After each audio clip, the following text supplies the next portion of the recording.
জলমিত্ৰ আত্মহত্যা কৰিছে অসমত জল জীৱন আঁচনিৰ ঠিকাদাৰে বিলৰ কাৰণে আত্মহত্যা কৰিবলগীয়া পৰিস্থিতিলৈ গৈ আছে এজন ঠিকাদাৰক খালি বিল দিছে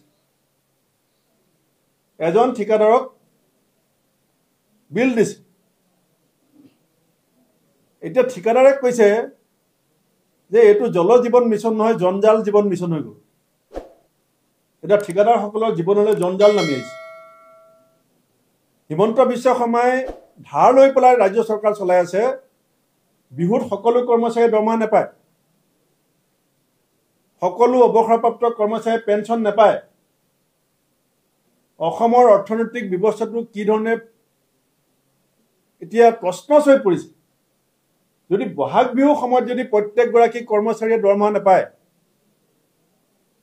বহাগ বিহুৰ সময়ত যদি প্ৰত্যেকগৰাকী অৱসৰপ্ৰাপ্ত কৰ্মচাৰীয়ে পেঞ্চন নাপায় কংগ্ৰেছ দলে বিহুৰ মাজতে তীব্ৰ গণতান্ত্ৰিক প্ৰতিবাদ এই চৰকাৰৰ বিৰুদ্ধে কৰিবলৈ বাধ্য হ'ব আৰু আশা কৰ্মীৰ আন্দোলন অংগনাবাদী কৰ্মীৰ আন্দোলন গাঁওবুঢ়াৰ আন্দোলন টেটৰ শিক্ষকৰ আন্দোলন কম্পিউটাৰ টিচাৰক 20,000 টকা দিয়ে তেওঁলোকে ছেটেলাইট উৰাম বুলি কয় আৰু অসমৰ কম্পিউটাৰ টিচাৰৰ দৰমহা কিমান 20,000 বেংগালুৰুত চাকৰি কৰি থকা ল'ৰা ছোৱালীয়ে পইচা পায় 25,000 আৰু ছেটেলাইট উৰাম বুলি কোৱা মুখ্যমন্ত্ৰীয়ে কম্পিউটাৰ টিচাৰক দৰমহা দিয়ে 20,000 এই কথাবিলাকৰো বিচাৰ এই সময়ত হ'ব মই অসমৰ ৰাইজকো আহ্বান জনাম অসমৰ ৰাইজকো আমাৰ 1250 টকাৰ বিনিময়ত আমি 6 জনগোষ্ঠীৰ সমস্যাটো বাদ দিম নেকি টকাৰ অভিযোগ আপোনালোকে কৈছে পঞ্চায়তত এই অভিযোগটোতকৈ ডাঙৰ অভিযোগ আনিছে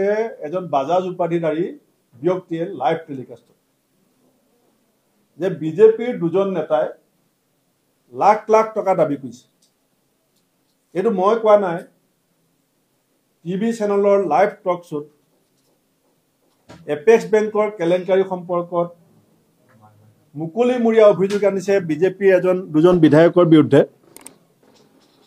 আৰু মুখ্যমন্ত্ৰী এতিয়ালৈকে মৌন আছে মই অসমৰ মুখ্যমন্ত্ৰীৰ পৰা জানিব বিচাৰিছোঁ যে আপুনি এডমিনিষ্ট্ৰেটিভ ষ্টাফ কলেজত অসমৰ বিডিঅ'সকলৰ আগত কৈছিলে যে 2,000 টকা ঘোষ খালে আপুনি তেওঁলোকৰ ওপৰত বাঘৰ দৰে জঁপিয়াব তাৰমানে তাৰ অৰ্থটো এইটো আছিল নেকি যে 2,000 খালেহে আপুনি জঁপিয়াব এপেক্স বেংকত যদি 80 লাখ খায় কোনোবাই 60 লাখ খায় তেতিয়া বাঘটো মানে চকু কাণ মুদি শুই থাকিব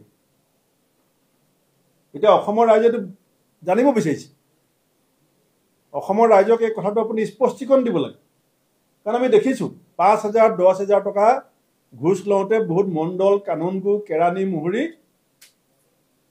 CM ভিজিলেন্সে এৰেষ্ট কৰিছে এতিয়া প্ৰাগ টিভিত বহি লৈ বাজাজে কৈছে আপোনাৰ সন্মুখত কৈছে যে আপোনাৰ দলৰ দুজন বিধায়কে এপেক্স বেংকটো লুটপাট কৰি ধ্বংস কৰি দিলে মোৰ বিৰুদ্ধে অডিঅ' ওলাইছে মই FIR দিছোঁ আৰু আপোনাৰ দলৰ দুজন বিধায়কৰ বিৰুদ্ধে অভিযোগ আহিছে আপুনি মনে মনে আছে আপোনাৰ দলৰ মন্ত্ৰীৰ বিৰুদ্ধে অডিঅ' ওলাইছে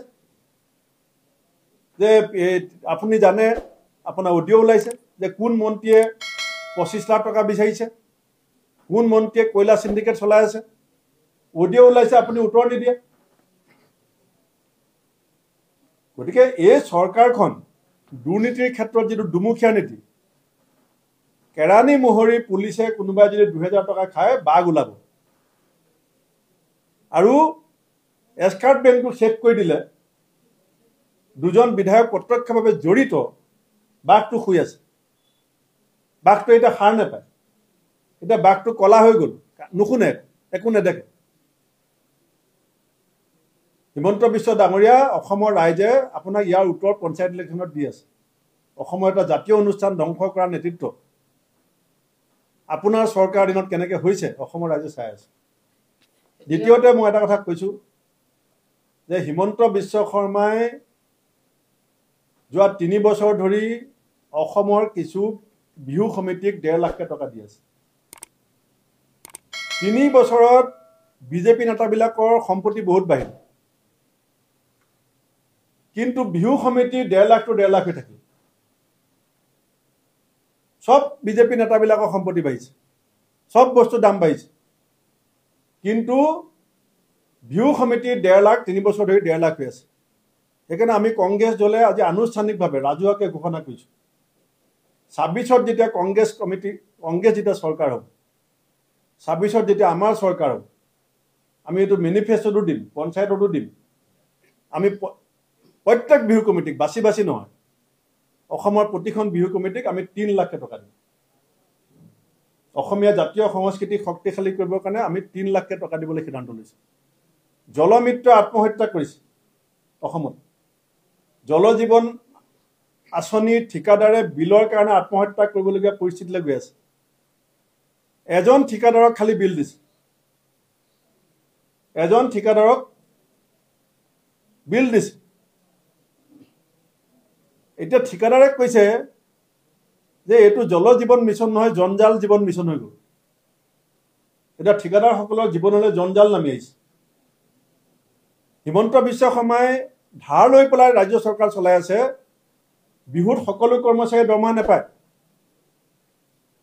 সকলো অৱসৰপ্ৰাপ্ত কৰ্মচাৰীয়ে পেঞ্চন নাপায়। অসমৰ অৰ্থনৈতিক ব্যৱস্থাটো কি ধৰণে এতিয়া প্ৰশ্নচ হৈ পৰিছে। যদি বহাগ বিহুৰ সময়ত যদি প্ৰত্যেকগৰাকী কৰ্মচাৰীয়ে দৰমহা নাপায়, বহাগ বিহুৰ সময়ত যদি প্ৰত্যেকগৰাকী অৱসৰপ্ৰাপ্ত কৰ্মচাৰীয়ে পেঞ্চন নাপায়, কংগ্ৰেছ দলে বিহুৰ মাজতে তীব্ৰ গণতান্ত্ৰিক প্ৰতিবাদ এই চৰকাৰৰ বিৰুদ্ধে কৰিবলৈ বাধ্য হ'ব। আৰু আশা কৰ্মীৰ আন্দোলন, অংগনাবাদী কৰ্মীৰ আন্দোলন, গাঁওবুঢ়াৰ আন্দোলন, টেটৰ শিক্ষকৰ আন্দোলন, কম্পিউটাৰ টিচাৰক 20,000 টকা দিয়ে, তেওঁলোকে ছেটেলাইট উৰাম বুলি কয়। আৰু অসমৰ কম্পিউটাৰ টিচাৰৰ দৰমহা কিমান? 20,000। বেংগালুৰুত চাকৰি কৰি থকা ল'ৰা ছোৱালীয়ে পইচা পায় 25,000। আৰু ছেটেলাইট উৰাম বুলি কোৱা মুখ্যমন্ত্ৰীয়ে কম্পিউটাৰ টিচাৰক দৰমহা দিয়ে 20,000। এই কথাবিলাকৰো বিচাৰ এই সময়ত হ'ব। মই অসমৰ ৰাইজকো আহ্বান জনাম, অসমৰ ৰাইজকো আহ্বান জনাম, 1250 টকাৰ বিনিময়ত আমি 6 জনগোষ্ঠীৰ সমস্যাটো বাদ দিম নেকি? হয় ছাৰ বাইদেউসকল, অসম প্ৰদেশ কংগ্ৰেছৰ সভাপতি ভূপেন বৰা ডাঙৰীয়াই চৰকাৰী কৰ্মচাৰী, অংগনবাদী কৰ্মী সহায়িকা, আশা কৰ্মী আৰু পেঞ্চনাৰসকলৰ সমস্যা সমাধানত সংবাদমেল যোগে কেইবাটাও বৃহৎ মন্তব্য আগবঢ়াইছে যে যদি 2026 বৰ্ষত কংগ্ৰেছ দলে অসমত চৰকাৰ গঠন কৰিব পাৰে, তেন্তে প্ৰথমতে ৰাজ্যৰ চৰকাৰী কৰ্মচাৰীসকলৰ সমস্যা সমাধান কৰিব বুলি তেখেতে ঘোষণা কৰিছে। আৰু আগন্তুক পঞ্চায়ত নিৰ্বাচনতো এই সন্দৰ্ভত প্ৰতিশ্ৰুতি পত্ৰ প্ৰকাশ কৰিব কংগ্ৰেছ দলে। গতিকে ছাৰ বাইদেউসকল, এয়া নিশ্চয় ৰাজ্যৰ চৰকাৰী কৰ্মচাৰীসকলৰ বাবে কেইবাটাও গুৰুত্বপূৰ্ণ মন্তব্য হয়। সেয়েহে লগৰ বন্ধুবৰ্গক এই ভিডিঅ'টো শ্বেয়াৰ কৰি আজিৰ এই গুৰুত্বপূৰ্ণ খবৰকেইটা জনাই দিব।